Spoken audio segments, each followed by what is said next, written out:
They saw the eviction notice, and a simple piece of paper became the end of their world. Not because they failed, but because the system built to protect them simply gave up. It's the raw, chilling feeling of desperately trying to hold onto the only stability you have left, only to realize the ground beneath you is actively falling away. This isn't a story about statistics, it's a story about the agonizing choice no parent should ever face: do I feed my children, or do I stay housed? Right now, for millions in England, the answer to that nightmare question is being dictated by a ruthless, unfeeling gap between a life-saving benefit and an utterly unhinged rental market. Think about this number, let it sink into your bones. Only 2.5% of all private rentals in England are actually affordable for people relying on housing support. 2.5%. That figure doesn't just represent a crisis, it represents an absolute collapse of security, dignity, and hope for entire families. It's the final, terrifying moment when you realize that keeping a roof over your head has become a luxury only a handful of people can afford. We are witnessing a quiet disaster unfold, pushing families into temporary, unfit housing, breaking communities, and forcing people into a debt spiral just to sleep safely tonight. The promise of housing support has been completely broken, and what remains is a cruel, unforgiving trap. This is the untold, emotional weight of England's affordability crisis, and the cold, hard reasons why it's getting worse. The truth is far darker than you can imagine, and what happened next would shock everyone. If this story makes your blood boil, and you want more deep dives into the raw, emotional truths behind the headlines, you need to hit that subscribe button right now. Every single video we release exposes the untold stories that keep you guessing and get straight to the heart of what matters. Don't get left behind, join the community and never miss the moments that change everything. To understand the sheer panic gripping low-income families, you have to look at the engine of this collapse, the Local Housing Allowance, or LHA. This was always supposed to be the lifeline, the fundamental promise that if you hit a rough patch, the state would help you afford one of the cheapest homes in your area. But that promise is now a 5-year-old lie. LHA rates were officially frozen back in 2020. They were locked in place, fixed, unable to move, while the world outside erupted into financial chaos. Imagine a dam built to hold back a flood, but the authorities decided 5 years ago to stop maintaining it. Now, the waters have risen, the pressure is immense, and the entire structure is buckling, threatening to wash away everything in its path. That's what the LHA freeze has done. It has created a real terms cut for millions of people. What was originally designed to cover the bottom 30% of rents in a given area, that's the purpose, now barely touches the bottom 10%, if that. In some places, it covers nothing at all. This wasn't an accident. It was a conscious decision to anchor a vital support system to a price point that no longer exists in reality.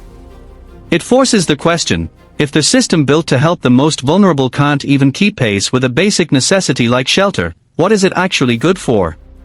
For a tenant, it means the benefit they rely on for stability is now actively pushing them closer to the cliff edge. This isn't just a miscalculation, it's a fundamental betrayal of social responsibility that is leaving people exposed and terrified. And what happened next would shock everyone.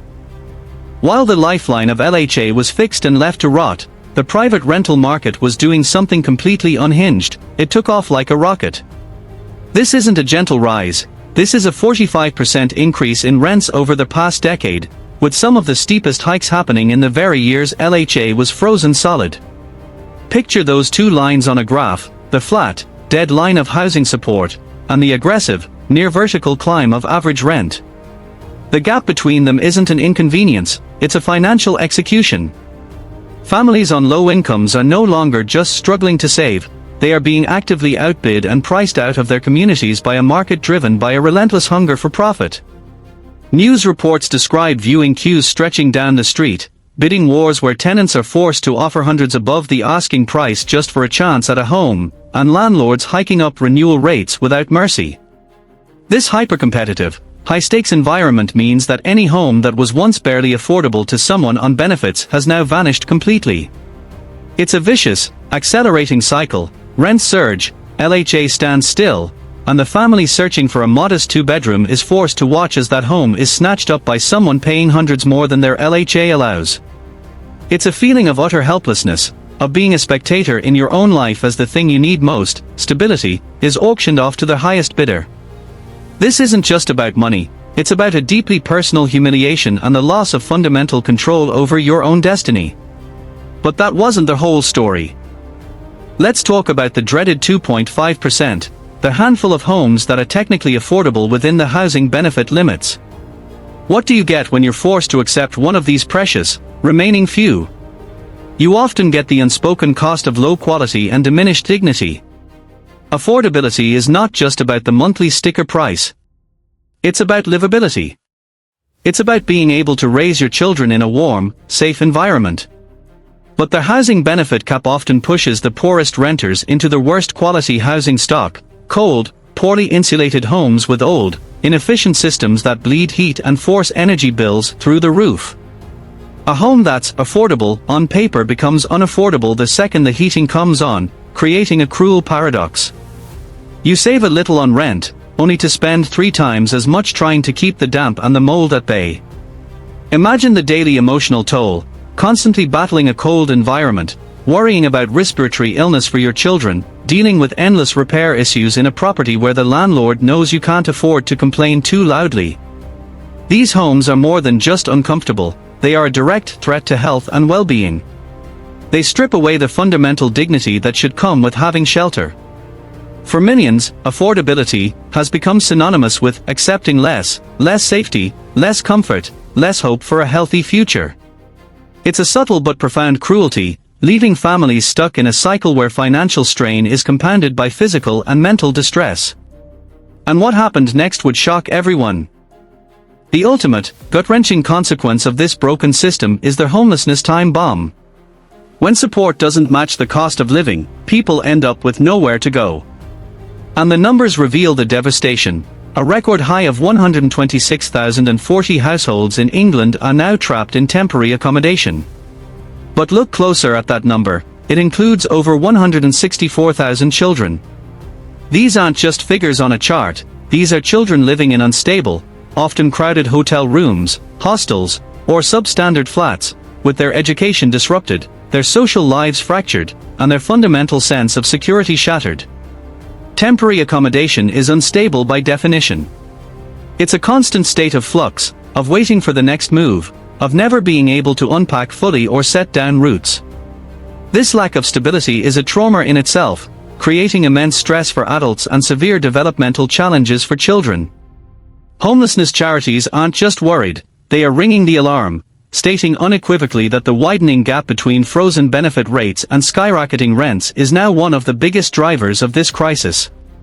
When you are forced to cut back on food to pay a partial rent, you are one missed shift, one broken appliance, or one unexpected bill away from losing everything. It is a terrifying, precarious existence where the smallest tremor can send your entire life tumbling down. This isn't just a financial crisis, it's a generational crisis, sacrificing the health and future of an entire cohort of children to a cold, unforgiving political choice. But that wasn't the whole story. While this crisis is devastating everywhere, where you live can turn the financial squeeze into an absolutely impossible crush. The most extreme, brutal example is London. The capital city, one of the wealthiest places on earth, has become a desert of affordability. Here, only around 5% of private rental listings are affordable to people on local housing allowance. Think about that, a vast, sprawling metropolis, but only 1 in 20 homes is within the reach of a family relying on support. For a family in need, this statistic doesn't just mean a hard search, it means forced displacement. It means being ripped out of your familiar neighborhood, away from the support networks of family and friends, away from the schools your children know, and far from the workplace that keeps you barely afloat. This isn't a voluntary move, it's an economic exile, a desperate bid to find a shred of affordability somewhere, anywhere else. The most vulnerable families are being socially engineered out of the communities they helped build, sacrificing their entire support system just to keep a roof over their heads. And the pressure on local authorities, who are left to pick up the pieces, is immense. They are now spending billions on temporary accommodation, a desperate, expensive measure that does little to solve the root problem. The geography of despair is real, and it demonstrates how the failure to adjust one simple benefit rate is actively tearing the social fabric of our largest cities apart. And what happened next would shock everyone. Let's strip this down to the cold, hard numbers that define people's daily lives, the average monthly shortfalls. Because LHA is frozen and rents are climbing, tenants on housing benefit don't get a full subsidy, they get a partial discount that still leaves them drowning. The average tenant has to make up the difference themselves, and the gaps are catastrophic. £337 per month for a one-bed, and a gut-wrenching £486 per month for a three-bed. Look at those numbers again. For someone already on a low income, potentially working minimum wage or supporting a family on benefits, an extra £486 every month is an impossibility. That money has to come from somewhere, and the brutal truth is that it comes from the only flexible budgets left: food, electricity, transport, and basic clothing. These shortfalls aren't just debt risks, they are direct instruction to severely compromise the health and well-being of the entire household. It's the choice between a child eating enough, or paying enough rent to avoid a dreaded eviction notice. These numbers expose the fundamental lie at the heart of the system: housing benefit is no longer a safety net, it's a partially covered hole in the ground that still leaves people vulnerable to sinking. The daily sacrifice required to stay housed is immense, creating a permanent state of anxiety, fear, and financial instability that is eroding people's capacity to do anything but survive. This relentless pressure reveals the truth: the current housing benefit structure has completely broken down, leaving millions to face an impossible financial reality alone. When we look back at the pieces, the 5-year benefit freeze, the soaring 45% rent hikes, the agonizing shortfalls, and the record number of children in unstable, temporary homes, one truth becomes terrifyingly clear: this is a systemic failure, not a personal one. The housing system is actively failing the people it was designed to protect, allowing stability and security to be priced out of reach for millions. This isn't merely an economic crisis that will fix itself. It is a profound social and moral failure that demands immediate attention. Affordable, safe housing is not a luxury, it is the absolute foundation of a stable life, a healthy society, and a thriving economy. When that foundation crumbles, the consequences ripple outward, affecting schools, hospitals, and communities.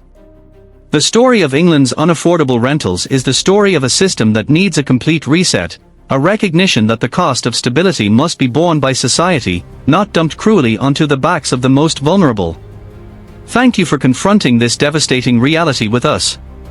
The crisis didn't happen overnight, and its solution won't be easy, but ignoring the human cost is no longer an option.